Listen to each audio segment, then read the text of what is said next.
It was late in the afternoon when the sun started to dip behind the buildings, painting the sky in shades of orange and soft purple. The town was quiet, the streets nearly empty except for a few cars rolling by. The young woman drove slowly, her music low, the hum of her car blending with the fading sound of the day. She wasn't in a hurry. Her work at the federal office had run long, and now all she wanted was to get home, take off her shoes, and rest. Her job was demanding, but she loved it. Every day was a new challenge. Analyzing reports, meeting people, helping uncover the truth in complicated cases. But today had been one of those long days where everything seemed to stretch on forever. As she reached a small intersection, the traffic light turned yellow, then red. She stopped, looking around. Across the street was a small gas station, the kind with a flickering sign and an old convenience store that always seemed half empty. Her fuel gauge blinked gently, reminding her she needed gas. She sighed, turned the wheel, and pulled in. The lot was almost empty except for one other car near the pump. She parked, stepped out, and stretched her arms, feeling the stiffness in her shoulders. She wore simple jeans and a light jacket, nothing that would tell anyone who she really was or what she did. The morning sunlight filled her apartment, but her thoughts were already racing before she even opened her eyes. The week had moved fast. The talk she gave to the police recruit still echoed in her mind. She hadn't planned to speak so openly, but once she started, the words came from somewhere honest and real. She had seen the faces in the room, young officers who wanted to do good but who needed to understand the weight of their actions. Still, she knew that change didn't happen overnight.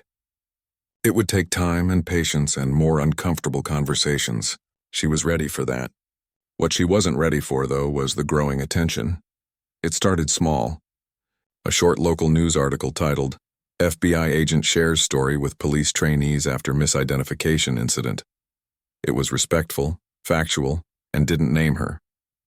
But by the next day, it spread across social media. People were curious.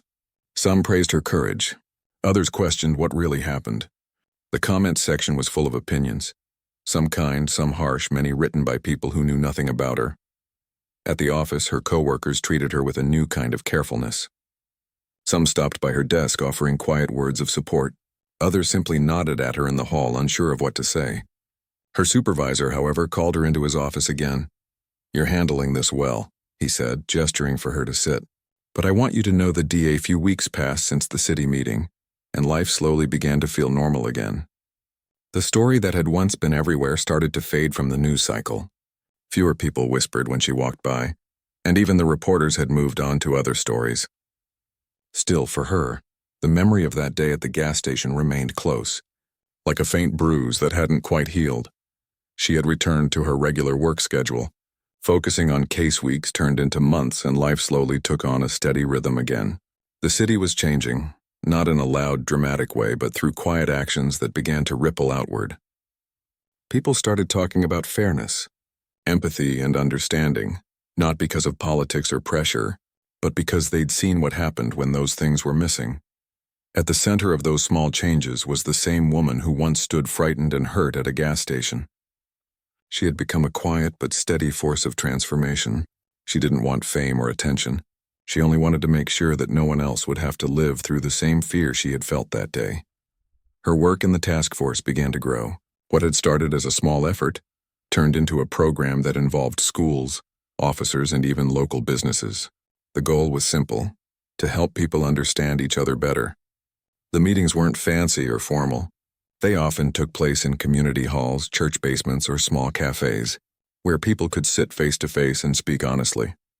At one of these meetings, she stood before a small crowd of officers, students, and local residents. She wasn't trying to lecture anyone. Instead, she told her story, not the way the news told it, but the way she had lived it. She said softly, "When people look at each other and see only fear, anger, or differences, things go wrong. But when you pause or even for a second, Rog, and try to see the person, not the label, everything changes." The room was quiet. Even the officers who had entered with stiff expressions now listened closely. There was something about her calm voice that reached people in a way rules and reports never could. After the meeting, an older woman approached her. She was holding her grandson's hand. "I just wanted to say thank you," the woman said. My grandson wants to be a police officer one day, but I always worried. Seeing people like you trying to fix things gives me hope." The little boy smiled shyly and said, "I want to be a good one." She knelt down to his level and smiled. "Then promise me something," she said gently. "Promise you'll always treat people like they matter." "I promise," he said proudly. Moments like that reminded her why she kept going. Around the same time, the officer who had hurt her, the one who had since joined the reform program, was also finding his own path forward. He began visiting schools and community groups, speaking honestly about what he had learned. He didn't try to hide his mistake. Instead, he used it as a lesson for others. One evening, she attended one of his talks quietly, sitting in the back. She hadn't told him she would be there. As he spoke, she could see how much he had changed. His tone was humble, his words honest. He told the audience, "I used to think I understood everything about my job. But the truth is, I didn't really understand people. Not until I made a mistake that could have cost someone everything. We talk about justice a lot in this country, but real justice starts inside. When you start treating people right, even when nobody's watching." When the session ended, she walked up to him as people began to leave. He looked surprised to see her but smiled. "You've come a long way," she said. "So have you," he replied. "You gave me a chance to be better."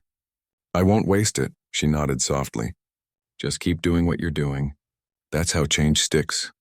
The two of them stood there for a moment, not as enemies or strangers, but as people who had walked through something painful and found a way to grow from it. Over the next few weeks, she became more involved in helping to design new training materials for officers. She didn't write long reports or use complicated words. Instead, she focused on stories, real experiences that showed what it felt like to be misunderstood, to be afraid, or to be judged unfairly. The department realized that stories made people listen more than statistics ever could. At one meeting, a young officer approached her after hearing her speak. He said quietly, "I joined the force because I wanted to protect people. But lately I feel like people see us as the problem. I want to change that," she smiled. "Then start with how you treat one person at a time. Respect spreads faster than anger." He nodded, clearly thinking deeply about her words. As months passed, the atmosphere in the city shifted. Community events became more open, less tense. People started to notice small gestures. An officer helping an elderly man cross the street, a teenager returning a lost wallet, a cafe owner offering free coffee to local patrols. They were tiny things, but together they built trust one layer at a time. One afternoon, she was invited to a ceremony at City Hall. It wasn't about awards or medals. It was a simple gathering to honor those who had contributed to improving community relations. She was hesitant at first, not wanting attention, but the mayor insisted. When she arrived, the mayor greeted her warmly and said, "You've done something rare. You turned something painful into something that helped us all grow." She smiled, her voice calm but heartfelt. "I didn't do it alone. Everyone who chose to listen and learn helped make this happen." As she looked around the room, she saw familiar faces, officers, teachers, community leaders, even the same officer who had once hurt her. They were all standing together, not divided by uniforms or titles. The mayor continued, "This city still has work to do, but we're moving forward. And it started with one person's courage to forgive and one person's courage to change." The audience clapped softly, not out of excitement but out of genuine respect. She didn't seek applause, but she couldn't deny that it felt good to see something positive come from everything she had endured. After the event, she walked outside and stood on the steps of City Hall, looking out at the street below. The sun was setting, painting the sky in soft orange light. She could hear the sounds of people talking, cars passing, laughter echoing from a nearby park. Life was going on, just as it should. The officer walked up beside her quietly. "Beautiful evening," he said. "It is," she replied. "Feels peaceful," he nodded. "You know, I used to think peace meant silence, but now I realize it means understanding." She turned to him with a small smile. "You've learned well." They stood there for a moment in silence, watching the city lights flicker on one by one. It was strange how something that began with anger and pain had turned into a lesson of compassion and change. Later that night, she sat at home by her window with a cup of tea in her hand. She looked out at the skyline, her mind calm. The memories of that awful day still lived in her, they always would, but he no longer carried the same weight. They had become part of her strength.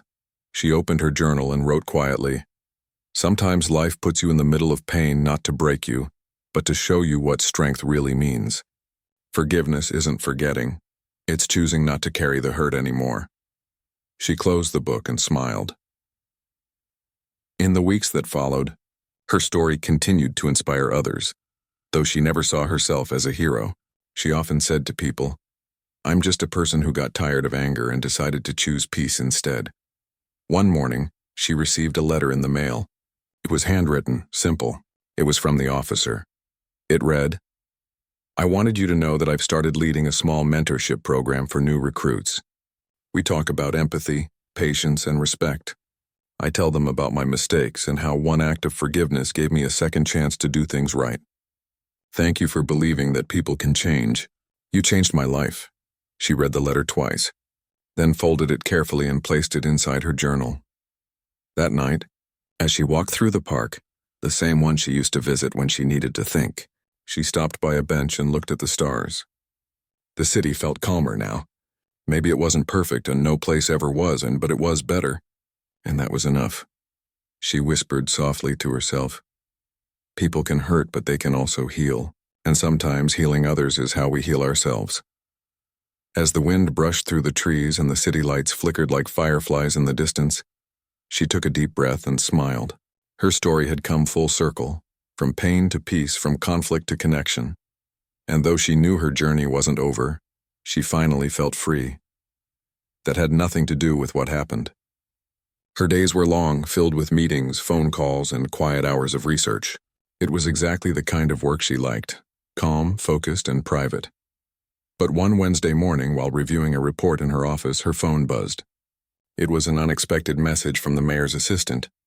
It read, "There's an officer who would like to meet with you, the one involved in the incident. Only if you're comfortable."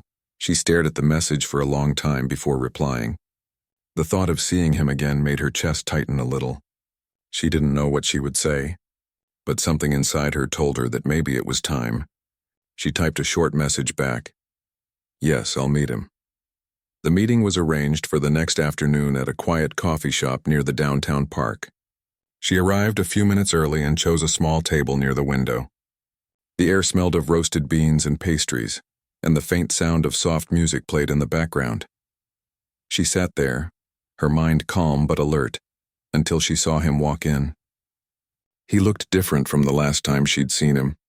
His uniform was replaced by simple clothes, a gray shirt and jeans. His posture was straighter, but his eyes carried a weight that hadn't been there before. When he reached her table, he stopped for a moment, almost as if asking permission to sit. She gave a small nod and he sat down across from her. For a moment, neither of them spoke. Finally, he cleared his throat. "Thank you for agreeing to meet me," he said quietly. She nodded. "You're welcome." He looked down at his hands for a second, then back up at her. "I've been trying to figure out how to say this," he began slowly. "That day at the station, I messed up. I let my frustration and fear guide me. I thought I was doing my job, but I realize now that I wasn't seeing you as a person. I was just reacting." She listened quietly. Her expression calm. He continued. "The department made me go through retraining. At first I thought it was just a punishment. But after sitting in those sessions, hearing people talk about bias, about perception, I realized how blind I'd been." He paused, his voice softening. "I didn't know who you were that day, but I should have treated you with respect no matter what. You didn't deserve that." For a moment there was silence. The hum of the cafe filled the space between them. She finally spoke, her tone even but gentle. "What happened that day wasn't just about me. It's about how people see each other, how fast judgments can happen. I've seen it before, just not from this side."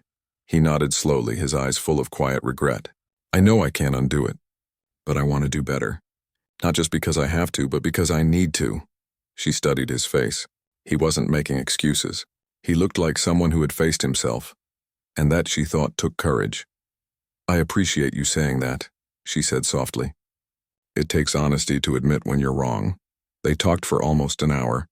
He told her about his years on the force, the pressures, the moments of fear, the mistakes he'd made before and learned from. She shared what it felt like to be on the other side, how small moments of misunderstanding could quickly turn dangerous. By the time they finished, there was a strange sense of calm between them. The air no longer felt heavy. When they stood to leave, he extended his hand. "Thank you for giving me the chance to apologize," he said quietly. She shook his hand and replied, "Thank you for taking responsibility. That matters." As she watched him leave, she realized that forgiveness didn't mean forgetting. It meant allowing space for change. And maybe, just maybe, that was enough. The next few days felt lighter. She went for walks in the park again, her mind free from the tension that had followed her for weeks. The air felt different, peaceful even. She began to focus on a new project at work, one connected to community outreach. Her supervisor had noticed her patience and empathy during the recent months and asked her to help lead a small task force focused on improving cooperation between federal and local agencies. The idea excited her. She had seen how misunderstandings could break trust between departments, and now she had a chance to help fix that. The first few meetings were slow, but she could see progress forming. Officers, agents, and community representatives sat together, talking about shared challenges. At first, the conversations were awkward, but soon people started opening up, sharing real stories, not just policies and numbers. One afternoon, while reviewing notes in the conference room, the mayor stopped by unexpectedly. "I heard about your meeting with the officer," he said, taking a seat across from her. She smiled faintly. "Word travels fast," he chuckled. "It does. I wanted to thank you. Not everyone would have agreed to meet him, but you did, and it's already made a difference." She looked thoughtful. "I didn't meet him for publicity. I just wanted to understand. I think people change when they're seen, really seen." "Maybe he needed that." The mayor nodded. "You're right. Change rarely starts from punishment alone. It starts when people finally see each other as human." Later that evening, as she drove home, she thought about those words. She remembered the officer's face and the guilt, the honesty, the hope. For the first time since that awful day, she felt that something good had come from it all. That weekend, she visited the community center where she used to volunteer before her work got too busy. The kids there still remembered her. They ran up to her, laughing, asking questions about her job, her stories, her life. She smiled and played along, answering their questions gently. One girl, small and shy, tugged on her sleeve and said, "Miss, my mom said you were on the news. She said you're brave." She knelt down to the girl's level and smiled softly. "Being brave doesn't mean you're never scared," she said. "It means you try to do the right thing even when you are." The little girl grinned and hugged her. That simple moment warmed her heart more than any public praise ever could. As the days went on, she kept working quietly on her new task force. Bit by bit, she saw small but real changes. Officers began requesting empathy training. Community meetings were less tense. People were finally starting to talk. Really talk. Then one morning, while walking into the office, she spotted someone standing near the entrance. It was the officer. He wasn't in uniform. Instead, he was holding a folder and looking slightly nervous. When he saw her, he smiled politely. "Morning," he said. "Morning," she replied. "What brings you here?" "I was asked to join the joint training program," he said. "Apparently, I'll be helping to lead some of the sessions on accountability and reform." Her eyebrows lifted slightly. "That's good to hear," he nodded. "I thought about what you said, about treating people like people. I want to pass that on to others. Maybe this is how I can make it right." She smiled warmly. "That sounds like a good start." As he walked away down the hall, she felt a quiet pride settle inside her. The world wasn't perfect, and it never would be. But moments like this showed that people could change. They could learn. They could grow. That afternoon, she stood by the window of her office, looking out at the city. The sun was setting, painting the buildings in shades of gold and orange. It reminded her of how everything, even the hardest moments, could eventually give way to light. Her phone buzzed with a message from the mayor. City Council approved the new reform plan. "Thank you for helping us get here." She smiled softly. It wasn't fame or recognition she cared about. It was the quiet knowledge that she had helped turn something painful into something meaningful. That night, as she sat on her balcony, a gentle breeze brushed past her. She thought of how far things had come, from anger and confusion to understanding and change. It hadn't been easy, but it had been worth it. She took a deep breath, closed her eyes, and whispered to herself, "Sometimes the hardest stories lead to the most important lessons." And as the city lights glimmered, in the distance she felt at peace, knowing that this was only the beginning of something better. Would you like me to write part 5, 1400 words next, showing how the reform spreads, the community begins to heal, and her story ends with a strong emotional message of hope and unity? You said, "Right part Apartment's communication team might step in. We want to make sure the facts stay clear." "I understand," she replied calmly. "I didn't plan for this to get so much attention." He smiled faintly. "No one ever does. But sometimes stories like yours make people think. That's not a bad thing."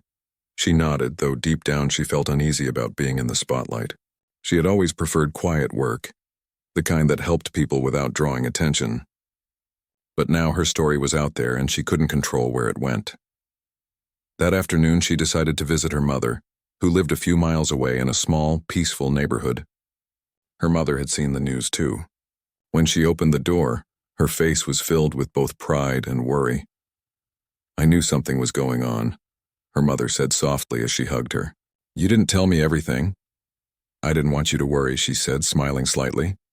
Her mother gave her a knowing look. "I always worry. That's what mothers do." They sat in the kitchen drinking tea.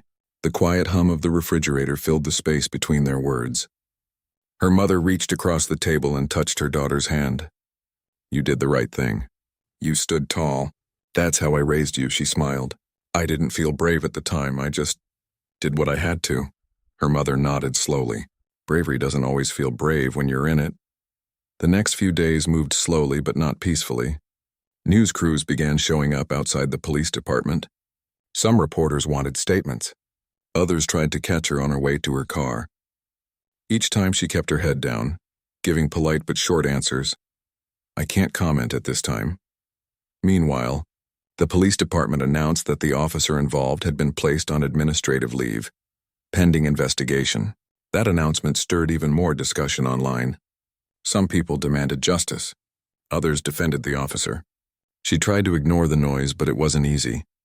One evening, as she left the federal building, she noticed a group of reporters waiting near the gate. Flashing cameras followed her steps. A woman's voice called out, "Agent, do you forgive the officer who hit you?"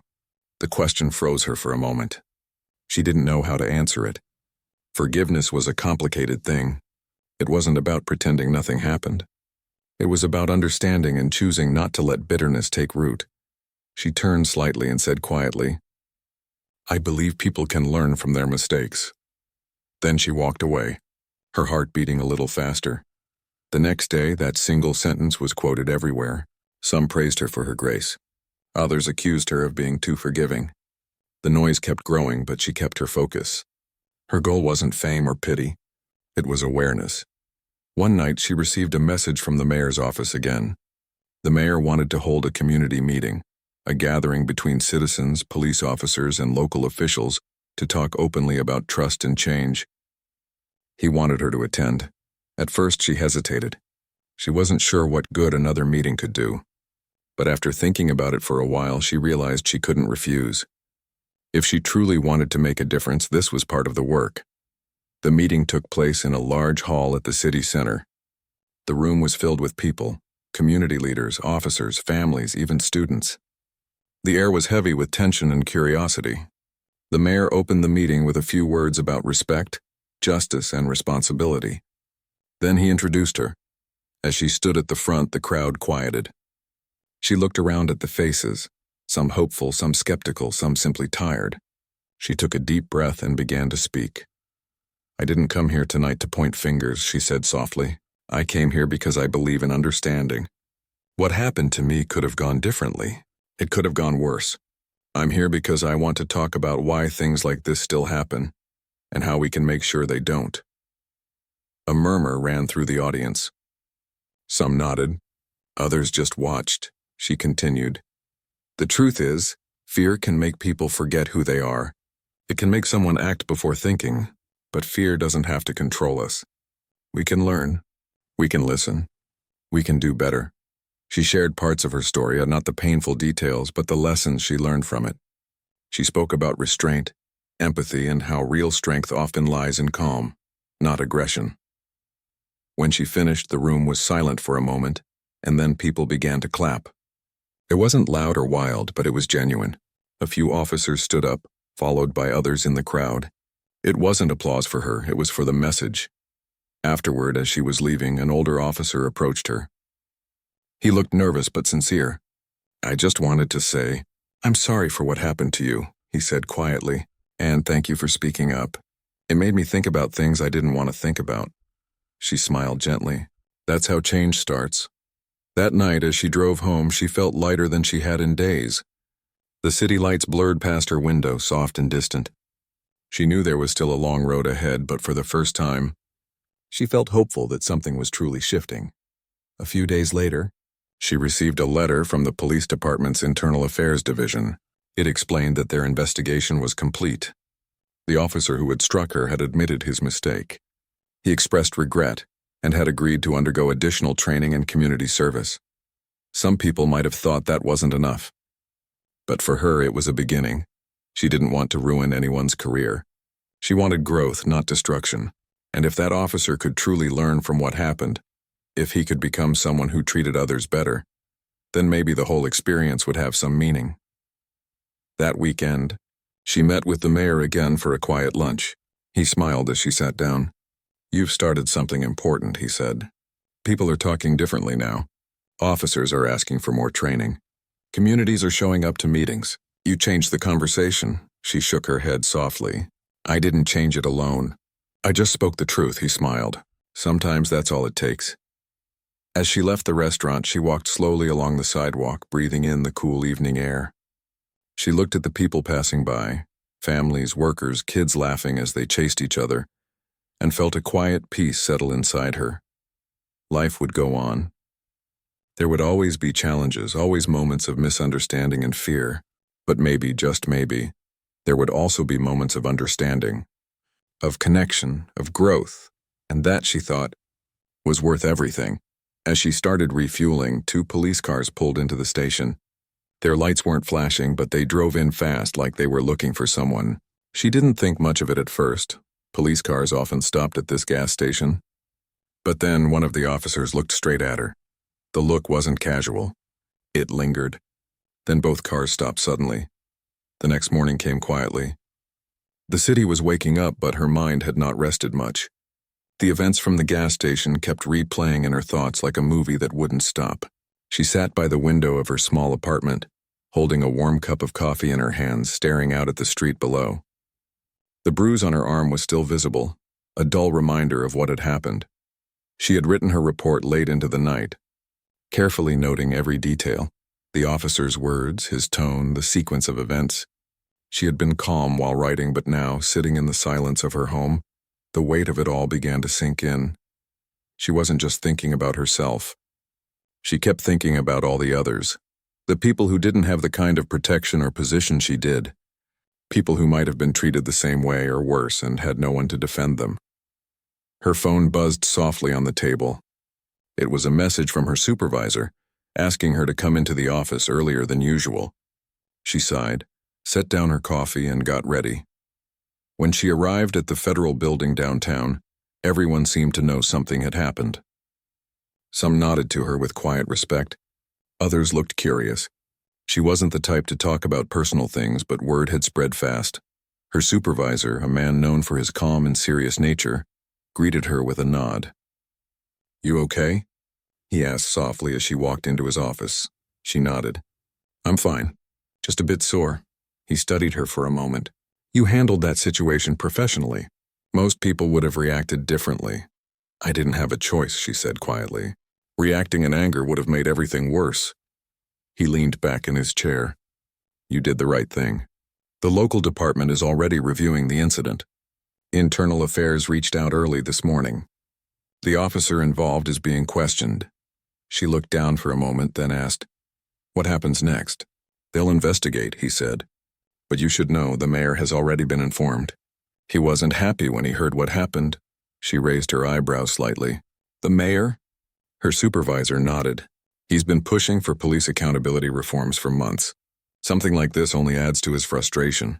She stayed quiet, thinking. Listen, her supervisor continued. You did everything right. But be ready, the media might get wind of this. If that happens, you'll need to stay professional and avoid interviews. We'll handle communication.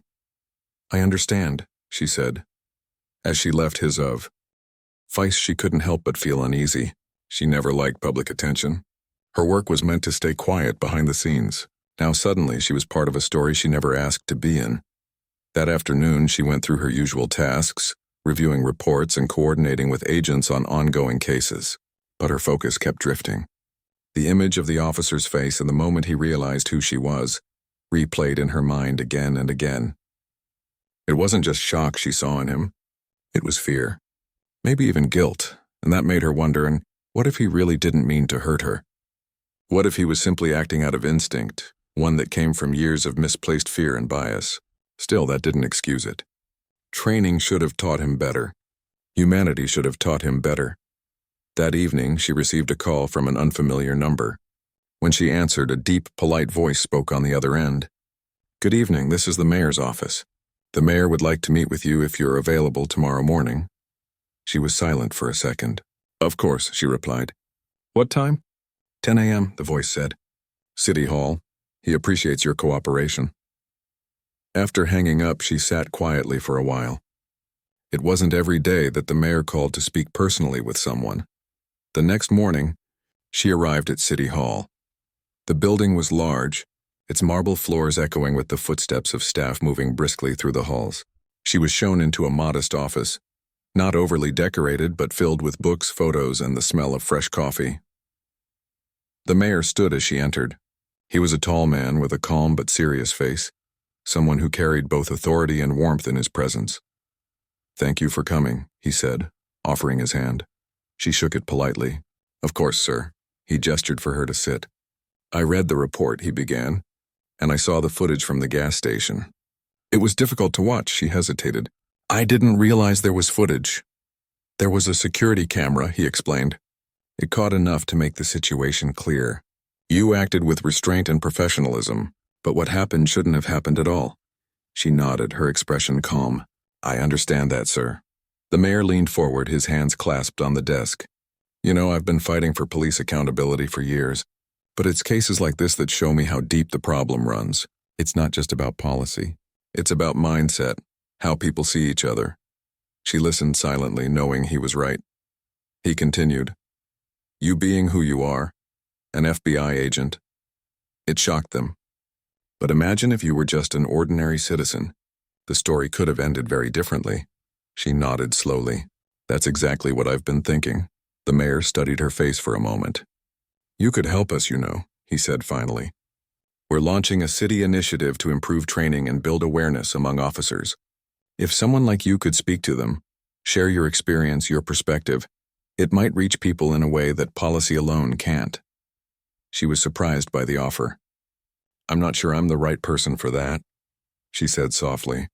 I don't like being in the spotlight. It's not about the spotlight, the mayor said gently. It's about change. She looked down for a moment, thinking. Let me think about it, she said finally.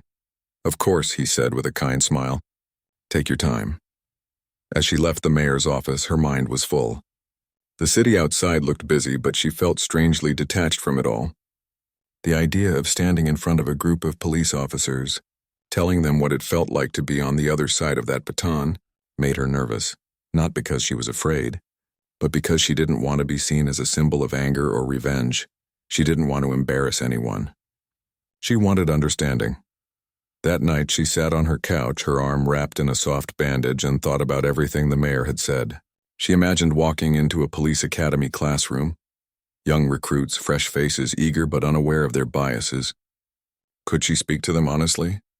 Could she help them see people, not profiles? She realized she could. The next morning, she called the mayor's office. I'll do it, she said simply. When she arrived at the police training center later that week, the atmosphere was thick with tension. Some officers looked defensive, others curious. She stood in front of them in plain clothes, no uniform, no badge visible, just herself. I'm not here to lecture anyone, she began, her voice calm. I'm here because something happened that shouldn't have. I was mistaken for someone else. But more than that, I was treated as someone who didn't deserve respect before anyone knew who I really was. The room was silent. She continued, and the truth is, that moment taught me something. It taught me how fast fear can turn into action, how quickly we can forget that the person in front of us is human. As she spoke, she saw heads slowly nodding. Some officers looked down at their hands, deep in thought. Others stared at her, understanding dawning in their eyes. I've worked in law enforcement long enough to know that most of you want to do good, she said gently. But doing good isn't just about enforcing the law. It's about how you treat people while doing it. When she finished, the room was quiet for a long time. Then slowly, one young officer raised his hand and said, "Thank you for saying that." We needed to hear it, she smiled softly. "Thank you for listening." As she walked out of the building afterward, the sunlight felt different, warmer, brighter somehow. She realized that even though what happened to her had been painful, maybe it had also opened a door toward change. She felt a wave of unease wash over her. She glanced down, checking if she had done something wrong. Maybe she was parked the wrong way. But everything seemed normal. One officer stepped out, tall and broad-shouldered, his hand resting near his holster. The other followed, eyes sharp and searching. "Hey, you," the first officer called out, walking toward her. She turned slowly, calm but cautious. "Yes, officer." "Step away from the car," he said firmly. Her eyebrows drew together. "Is something wrong?" "Just do as I said," he replied, his tone clipped. She looked around. The street was quiet, no one nearby. "Can you please tell me why?" she asked politely. The second officer joined in. "We got a report about a vehicle like this one. Black sedan, female driver, possibly involved in suspicious activity." She blinked, surprised. "Suspicious activity? I think you have the wrong person. I'm just getting gas." The first officer's expression tightened. "Ma'am, we'll ask the questions." Step back, hands visible. There was something in his tone, not just authority but irritation, impatience. She slowly stepped back, keeping her voice steady. "Officer, I understand you're doing your job, but I can assure you I haven't done anything wrong." The second officer started circling the car, peering inside. Her federal badge and ID were in her purse, sitting on the passenger seat. She didn't want to reach for it suddenly. She knew too well how things could be misread. "Can I show you my identification?" she asked softly.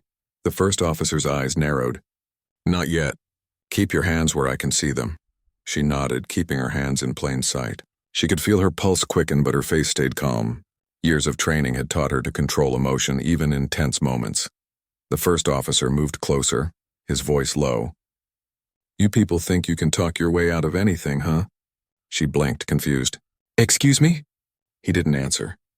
He looked her up and down, then said, "Let's not make this harder than it has to be." She took a small breath.